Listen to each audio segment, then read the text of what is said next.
Because nobody's like you. Today we're going to talk all about how you can create your own support team, a masterminding group, a wish weaving circle. Now, my first group of this type was called M to the sixth power, or M6 for short.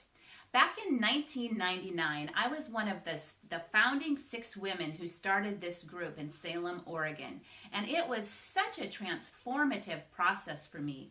It led to the first Wish Weavers workshop in 2000, and it led to me writing my very first book, 6 Degrees to Your Dreams, because I became so passionate about the concepts and the exercises and the tools that we used in this group. I still continue to use most of them to this day. Now, I could share a whole lot of examples with you of how powerful M6 was to those of us involved. A lot of different examples of dreams that came true and positive transformations in all of our lives. But I'm going to keep it to just 2. Now, one I mentioned in a previous class.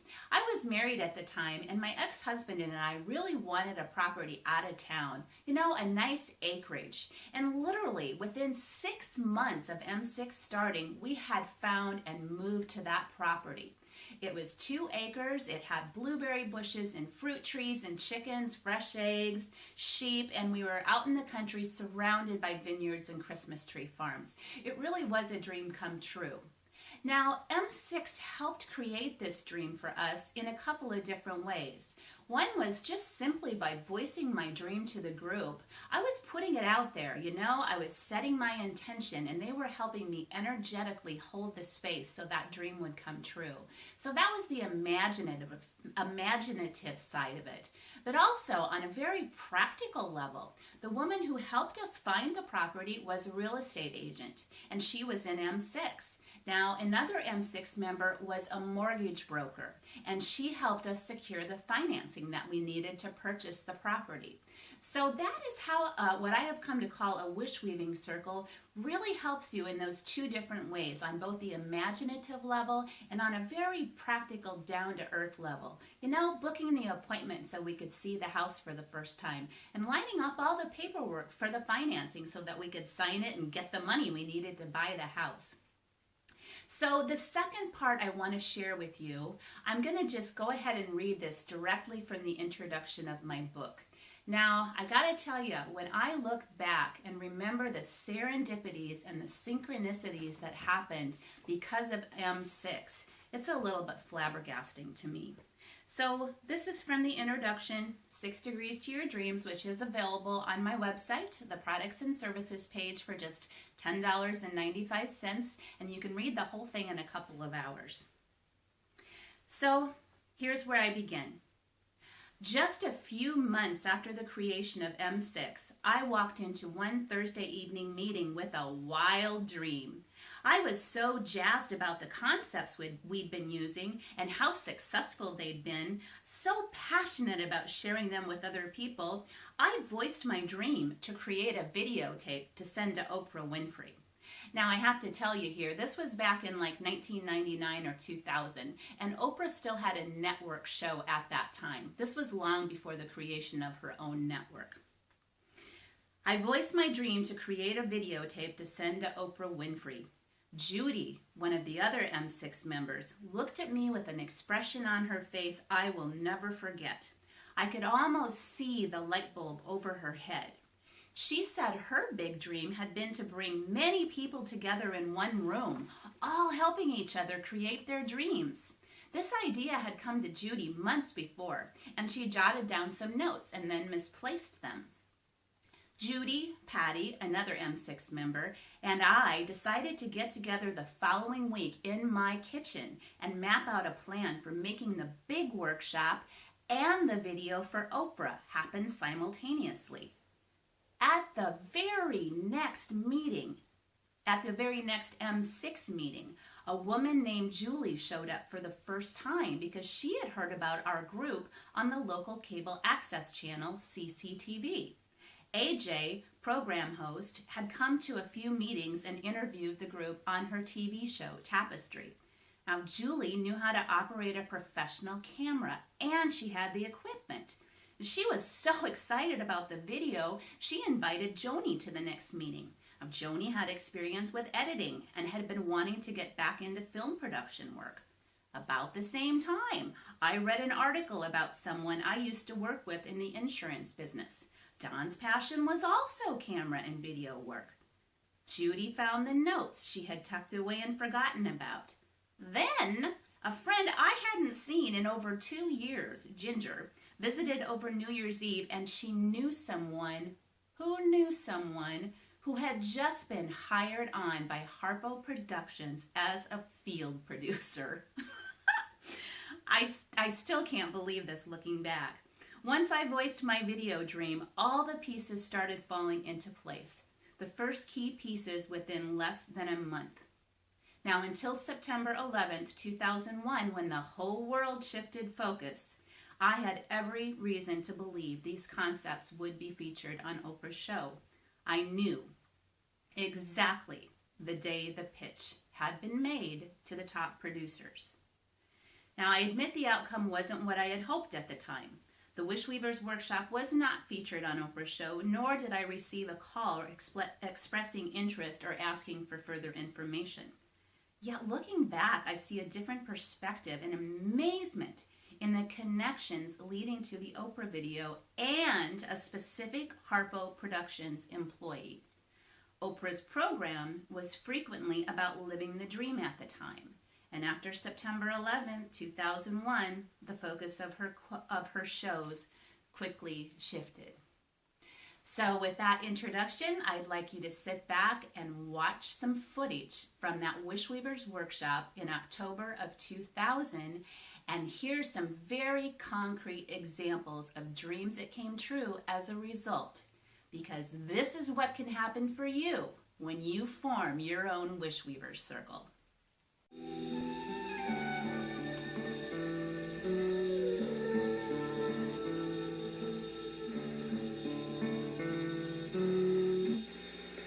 I'm here today with Julie Dahlke, who attended the Wishweavers workshop. Julie, tell me, what were the dreams that you brought to the Wishweavers workshop that day? Well, Laura, actually I brought 6 dreams, and I've already realized 3 of them in a short time. 3 out of the 6 in, what, 3 months? Mm-hmm. That's And phenomenal. they're large dreams. Well, tell me about the 3 that have come true. All right. Well, the first dream, Laura, was that I had planned to have LASIK surgery done on my eyes before January 31st. I wanted a new year, new vision. Mm-hmm. So I made the appointment just days following, realized that I was going to have to go a 3-month process to have my eyes adjust from wearing contact lenses. I had the surgery on January 11th. How did it It go? was a tremendous success. I can see forever. Congratulations. And I appreciate that. The second dream was that I had recently moved. I moved October a year ago. And as a professional artist, I really need a place to work. And I had left my art studio behind. So the goal was to get a new art studio. And with a limited amount of space, and because I went to the Wishweavers workshop and did the interacting with the different people that were helping me with my dream, Mm-hmm. I was able to come home with a plan, share that plan with my husband, and in 30 days we were moved into that new art studio. 30 days. Oh, wow. 9 by 20 room. Perfect. Perfect. The beautiful view. And what was your third dream? And the third dream that I had is that I am also a writer as well as an artist, and it was a dream of mine to be able to share my stories with the general public, and I had an opportunity to do that with a story I had written called Windows to the Soul, and it is about a story about a child in the 3rd grade who was getting her first pair of eyeglasses. And I was able to share that with the Lions Club. Wonderful. And so, gosh, that was a very exciting dream. That is very exciting. Well, what about those dreams that you haven't accomplished yet? What is your next step? Well, I have them down in writing. That's the first step. I think the next step would be to rewrite them to bring them into closer focus. Mm-hmm. So What's your that- new vision? Yes, with the new vision. That's right.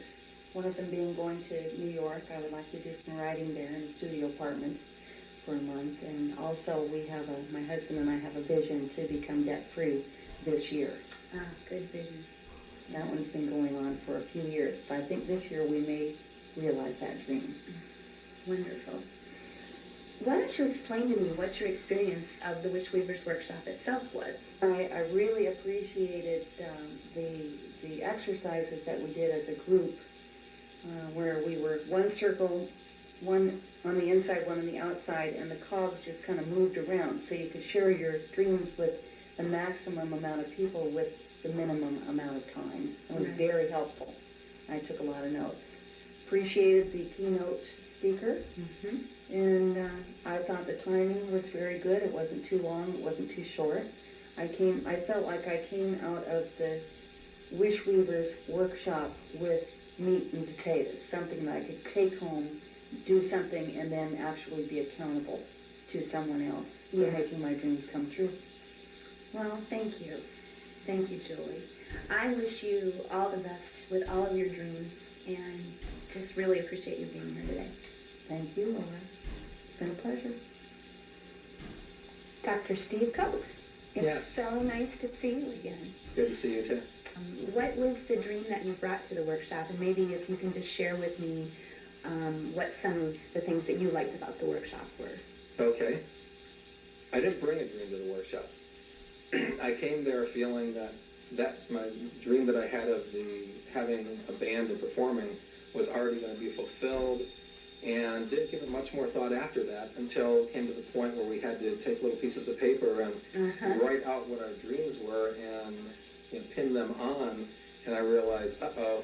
I better get myself a dream. I better get myself a dream, and I thought it over, and I've got a business in town, the Riverfront Wellness Center, and I'm a chiropractor, and I teach yoga and meditation, and just put that together in the last year. So a lot of the goals I had set were really already in motion and happening, and I hadn't taken time to plan out my next stage of goals. Like, what is your next step now that you've got your practice in? Exactly. So the workshop was real important because what had happened was when you start up a business, you have so many goals and you give so much attention to that. And then once they get rolling, it starts to hit a plateau and you get comfortable and you forget, wait a minute, I need goals for the next 6 months, the next year, the next 5 years, 10 years, whatever. Right. And the workshop inspired me to realize, okay, I've achieved a lot of what I wanted, but where am I going next? And in thinking it over, I came to the conclusion that what I really needed at the stage of the business was just more exposure to people, letting them know that who I was, what I was doing, and where I was. Exactly. And the ironic thing is, just by being at the workshop and doing the different exercises and going through the process, I was standing up in front of people and letting a large conference room full of people know who I was, where I was, what I was doing. So then another dream got fulfilled instantly. It's like, Judy is good luck to have her around. Oh, yeah, she definitely is. That's it all kind of came together right then. And I thought, this is great. That ended, and the workshop was great, and I would work on some more goals at home and just keep focused on moving ahead.